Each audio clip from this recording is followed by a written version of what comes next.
9% growth, we've seen the economy slipping to 5% levels. So can Finance Minister P Chidambaram do anything in this year's budget to bring growth back and contain the fiscal deficit?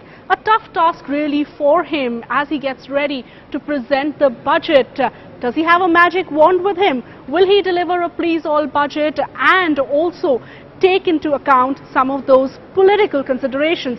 These are some of the issues we're trying to address in this very special show. We're coming to you from the Indian School of Business, Hyderabad, where some of the brightest minds in the country will be asking questions to our panel of experts on the budget as well as on the economy. Let me start by actually introducing our panel of guests to you. We've got with us here Mr. BVR Mohan Reddy. He is the Chairman and Managing Director of Infotech Enterprises. We've also got Mr. Narender Surana. Mr. Surana is the Managing Director of Surana Ventures and also a familiar face to all the students here. We've got Professor Mudit Kapoor from the Indian School of Business, Hyderabad, who will also be taking questions from everyone. But before we throw open the house to the students to ask the questions, I have one question to the three panelists here. What is the one thing they want to hear in the Finance Minister's speech this year? Let me start by asking Mr. BVR Mohan Reddy, either one thing you want to hear or something you don't want to hear, or both. I think I'll try to talk about both, Sweta. I think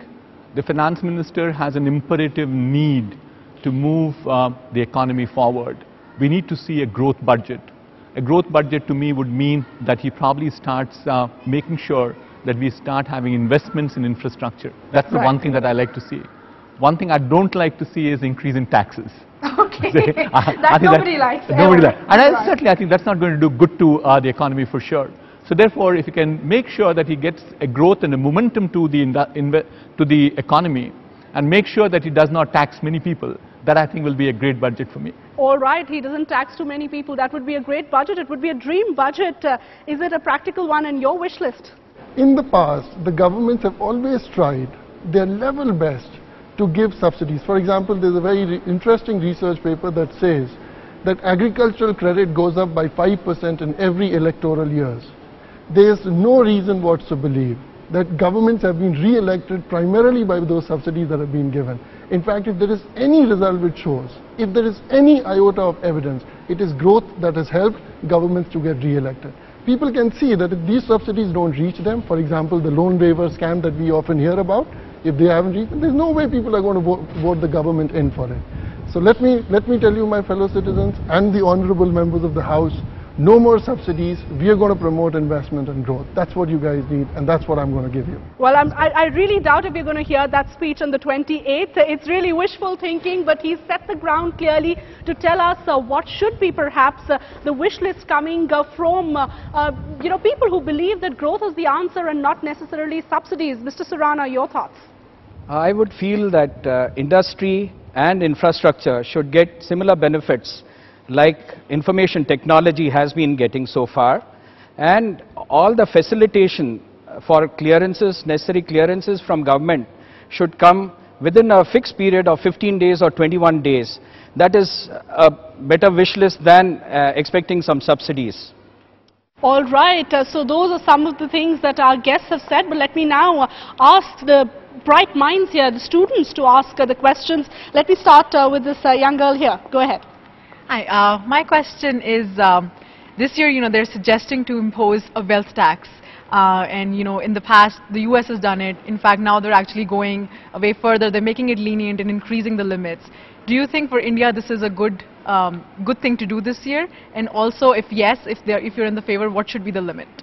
Okay, taxing the super rich has been something which has been debated, and why don't we get our panelists to answer that question? Can I start with you? Is it a good idea?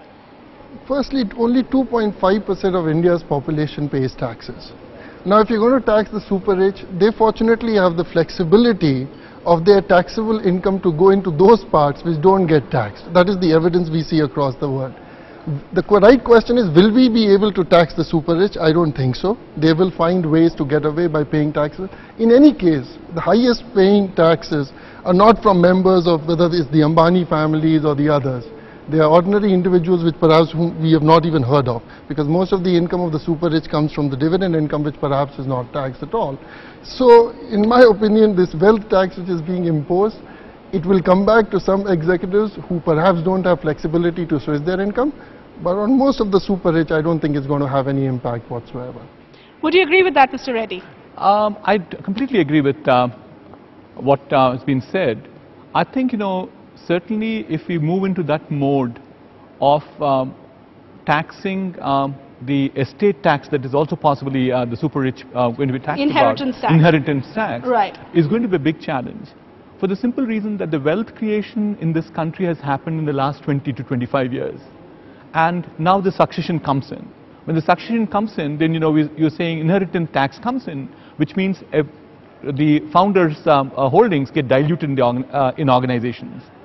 Similarly, we've also seen about in the last 10 to 20 years a steep increase in real estate prices. Right. So a father bequeaths his property to his son, effectively even a home. Then what happens is the son has to sell the home to go and pay for the taxes. Right. So the purpose is not going to be served. I think rightly pointed out, there's no more than 2.5% of people pay taxes in this country. It's not going to tax them. I think my submission would be to the Honorable Finance Minister that we should definitely bring more number of people into the tax net. Okay, so you're saying don't increase the taxes, but broaden the overall tax base, and that's critical. Mr. Surana, your thoughts? Yeah, I would feel that since we have wealth tax to take care of, inheritance tax should not be there, as like Mr. Mohan Reddy has said that sometimes there would be situations where people would have to sell their assets to pay the taxes. However, I guess in general we should widen the tax net. We should try to see that more benefits are passed on to the agricultural sector to increase the productivity, which is today half of what most of the other countries have. We can still continue to keep them out of the tax net, but most of the people in the urban areas should definitely be brought under the tax net. All right, so widen the tax net, that's clearly something the Finance Minister will attempt to do in this year's budget, given that the fiscal deficit is clearly a worry. He needs to raise revenues, he needs to also cut his expenditure. I think you had a question here. Go ahead, ask your question. Very basic question. What does the panel predict? Will the government look to increase public spending to decrease prices, or will the government look to increase investor confidence to improve the country's credit rating? What does the panel think? Okay, so if I could put that slightly differently, perhaps he's trying to ask if it's going to be more a growth-oriented budget, a budget that will perhaps aim at building investor confidence, or will he have to be populist given that political considerations will also come in? It is really the last budget before the elections. Yes, it's an extremely difficult challenge that the Finance Minister has on hand. He has an election about a year from now. Possibly this is the last full budget that he would present. The next one, if they go back to 2014 in normal course, it will be vote on account type of a budget. Interim, so therefore, right. Interim budget that he has. All the same, today the economy is so sluggish. Literally, you have a GDP growth of 5%. We're talking about fiscal deficit, which is about 5.4 or 5.5%. Current account has a 5.3% deficit. So unless you start bringing back momentum into the economy, there's going to be a big challenge. So he had to tread between both of them. So I think what I would recommend is that certainly we cannot afford to increase our taxes. That's the last thing that we could do. The second one is I'm also not asking for decrease in any of these taxes, be it the sales tax, be it the central sales tax or excise duty and so on and so forth. I think if we can probably ensure that we can probably implement GST, that's one way in which we can bring back money into the economy at this point of time. Right. They should definitely embark on a strategy of moving towards divestment of public sector to raise money, and that will help them in terms of bridging some of the physical deficit that they have. Similarly, they're sitting in tops of lots of land which is unproductive asset, right, which is definitely required by the industry. I think if you can balance off by making sure there's more rationalization from the GST, make sure that don't give more subsidies, but ensure that you probably can take some wealth out of the public sector, I think that is when we'll have a balanced approach. All right, a balanced approach, that is clearly what is needed. Professor Kapoor doesn't believe in any balance. He clearly wants subsidies to go. Is that right? Absolutely. I would like the subsidies to go, but I'm not the You're not the finance minister. Finance minister, and more importantly, a finance minister who I think is ambitious to become the future Prime Minister, right? Okay. So now the only hope he has left, given that he's not given us growth, is that if he throws these freebies at people in the form of subsidies, there is a chance that the government might come back to power and there's a hope that he might become Prime Minister. So of course he will like to be populist. It's his only hope left. Because generating growth in the last 1 year by giving us a growth-oriented budget is definitely not going to help him in re-election, because you cannot spurt growth almost instantly. It's not like a... But to be fair to him, ever since he has come in, September onwards, he has brought in a number of measures. Do you think those measures have been important, or you think they've been too little and too late? It's been too little, too late. Having said that, you know, when you are introducing these reforms, it perhaps was introduced, in my opinion, as a two-way thing. You were a part of a sinking ship. You don't have growth. Your deficits are expanding. You don't know where to get the money for populist regimes. So you try to switch on the growth by introducing these partial reforms. But quite frankly, he's created enough uncertainty in the way. Now he's going to tax the rich. Is he going to tax the companies? What is he going to do? There is absolute uncertainty. So at least now there's a more realistic stance coming from Professor Kapoor, unlike how he opened by saying, you know what, I think he should do away with subsidies altogether. That was clearly something we can't expect. Mr. Surana, your take between a populist budget, a budget that will have lots of giveaways for everybody, versus clear growth and reforms. Which one do you think he's going to focus on? He's saying a responsible budget. I guess it could be a combination of both populist as well as growth oriented. He could undertake programs and projects which could be funding infrastructure projects or any other power projects or any developmental projects where a lot of money could be spent, where it could end up in employment of the unemployed. At the same time, this would help the country get the infrastructure that it deserves. This money could be well spent. We should have a system where all these subsidies go through a process which are leakage free and go to the right end beneficiary. The last thing is that subsidies should be fixed to a percentage of the budget outlay or the GDP of the country, so that there is no spending which is without any responsibility by the government. Okay, clearly that's something the government had attempted to do, fix subsidies as a percentage of GDP. They've moved forward at least to address some bit of it by partially deregulating diesel, or saying that there will be minimal increases in diesel prices. I think somebody had a question on diesel subsidies. Yeah, go ahead, ask your question. I think at least Professor Kapoor would be happy that the subsidies on petrol and diesel are gradually going off. The question is, what according to Professor Kapoor would be the best use of the savings that the government is getting out of these subsidies reduction? Well, use of the savings that the government is getting out of subsidies reduction. Professor Kapoor, since that question is directed at you, I'd like you to answer that. Or is it that we are simply minimizing the losses of the oil companies? I sincerely hope, the subsidies have to come down, because our deficit targets have to be met. Right. So there's no other usage for it. I sincerely hope that whatever savings... No, explain to our viewers how it works, because that's a very valid question. You know, people wonder that the government has saved so much money by reducing the subsidy. What is the government doing with that money? Well, it's not government saving. Right. Firstly, our expenditure is much greater than our revenues. All we are doing essentially is cutting down on expenditures. Now, we want the deficit to be reduced. There's a reason why we want the deficit to be reduced, because at the end of the day, it comes back to the Aam Aadmi. They have to pay by either in the form of inflation or some other kind of financing which is overcrowded of the private sector and lesser jobs being created. So one way or the other, it is the Aam Aadmi who pays for it.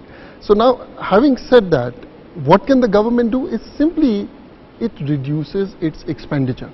But let me tell you one thing, what has happened recently is, if you look at the relationship, what has happened to the deficit, for example, of the government, the fiscal deficit and the revenue deficit. Whenever the economy grew, the deficits were way, way less. And whenever the economy has stagnated, the deficits have come back. Very high. They have come back to the 2003 levels. In fact, they've become higher, and I anticipate that they'll become even higher.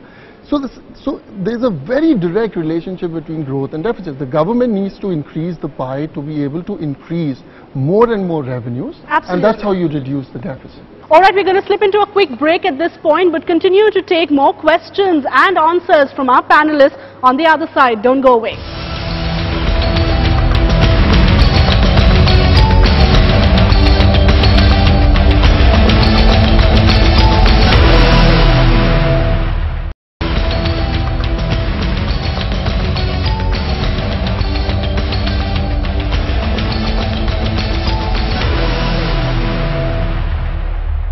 Welcome back. You're watching our special show from ISB Hyderabad, where we are getting some of these bright minds to ask questions to our panelists. Let's move on to the next question. I have a question regarding the education sector. Last year, the government budget had increased by 21.7% on the RTE. However, this year there is no such buzz on the education sector. So is government trying to revisit, or what is going to be the outcome? Education, who'd like to take that question on education? The spend on education, do we see that increasing? Well, if it's a populist government, given that education targets typically people less than 15-year-old, I don't think the government is going to do much for the education sector because the vote bank is missing out there. Okay, so from vote bank politics, no. I don't see the government increasing the education sector. Would you agree with that view? I think they will definitely increase the spend on education in this financial budget, because the Right for Education Act has been enacted. We now have an imperative need to make sure every child has the ability to go to school. On paper, at least, that is looking good, but the infrastructure is not there. You go to this neighborhood itself, within the radius of say 5 kilometers from ISB, I can show you government schools which are in primary education, which don't have enough of classrooms. So therefore the government will increase the spend, because the Aam Aadmi definitely likes his child to go to school. So I will certainly think that he will definitely do that. That's what he will do. All right, so two contrary views there. Your thoughts on whether we're going to see education getting the kind of focus it should in this year's budget? Education definitely deserves a lot more attention. I would categorize 4 areas, in fact, which would deserve extra attention this year.